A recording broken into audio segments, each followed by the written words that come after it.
Hi guys, and good morning, Oliver here. It's 6:30 in the morning on a rainy Saturday, but it's a rather exciting day for me. The excitement comes from we're on our way to Wales, and I'm gonna host my very first workshop today. So it's a few members of the camera club I'm a member of, and I've organized a workshop for photographing waterfalls. I must admit, I am a little nervous because it's the very first time I'm gonna do such an event. But I guess that's part of the excitement. So I'm really looking forward to a very interesting day, meeting the people, and see if I can make the day enjoyable for them as well. So yeah, we finally arrived at our destination point here in beautiful Wales. As expected, it's raining. The entire crew is behind me here, plus the mountain rescue, so nothing can go wrong today. We start our walk and hoping the rain will ease a little, and let's see how it goes. I've been to this valley many times before, but I've never seen such a massive amount of water coming down the river. It was raining the days before, there was still snow melting in the Brecon Beacons.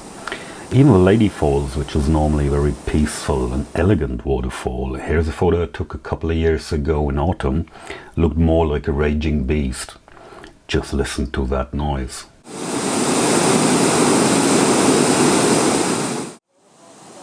Here's the same place only 24 hours later, and look how significantly the water levels have dropped. Isn't Mother Nature truly amazing? On both days of the workshop, the two different groups have very different photographic skill levels. Well, none of the participants were really total beginners, but still there was a broad range. This is why we started with a bit of theory, talking about the challenges we face when photographing waterfalls and how to tackle them. The compositional basics like leading lines and foreground interest didn't take much time, and the same applies to the changing light conditions. A bit more time is required for the two main challenges of photographing flowing water and waterfalls in particular. At first, there is the motion or the flow in the water we want to make visible. To achieve that, we need slow shutter speeds, obviously. Depending on how fast the water flows, it can be enough to shoot at half a second or a quarter even. Sometimes we need multiple seconds or multiple minute exposures. It all depends on the scenery and the effect we want to achieve. How do we extend the exposure time? Of course, we set the camera to the lowest ISO possible and we can stop down the aperture. But be careful with that. Closing the aperture too much can result in blurry or not so sharp images, which is caused by an effect named diffraction. If this is not enough and doesn't give us the exposure time we want, we're using neutral density filters. These work basically like sunglasses for our lenses, and they reduce the amount of light going through the lens, coming onto the sensor of our camera. During the workshop, everyone who wanted and was interested had the opportunity to use and play around with my own sets of filters as well as my lean and easy filter holder systems. The second big challenge in waterfall photography is the enormous dynamic range we're often confronted with. We have very dark shadows and very bright parts in the water itself. Some cameras can handle that dynamic range better than others, but under normal circumstances we have no choice other than shooting different exposures and manually blend them. This is the standard way of retaining texture in the blown out and washed out bright parts of the image. Enough theory. We're not in a classroom, are we? We're here to take photographs, so let's grab the cameras, tripods and filters and get to action. After a demonstration, my own camera went back to the rucksack and stayed there. These 2 days were not about me. They were about the people attending my workshop. The most rewarding moments for me were to see when it clicked, like, what am I actually doing with this dark piece of glass? Ah, this is how it works.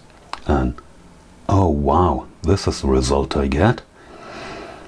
Yes guys, this is my personal reward for these 2 days. This is why I was doing it. And then there was the moment everybody was waiting for. We went to the pub.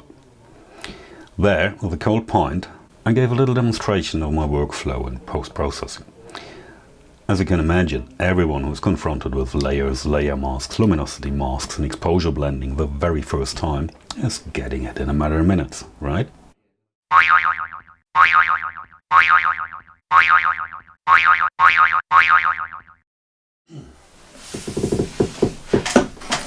Of course not. Understanding it takes a little while and a little bit of practice. Having somebody who shows you how to do it also helps. I'm not going to tell you how long it took me because that would be way too embarrassing. But I have been asked quite a few times if I could not do a little video tutorial about my post-production and editing process. Well, because I am such a nice guy, I'm going to start work on this right after that video. So, if you want to know how to manually blend your images in Photoshop from the very basics using layers, layer masks, luminosity masks, this video might be exactly what you're looking for. So stay tuned, it's coming soon. That's it for today. Thanks for watching. As always, I hope you enjoyed it. If so, hit like and subscribe. If not, just hit like and subscribe. I'm looking forward to see you soon.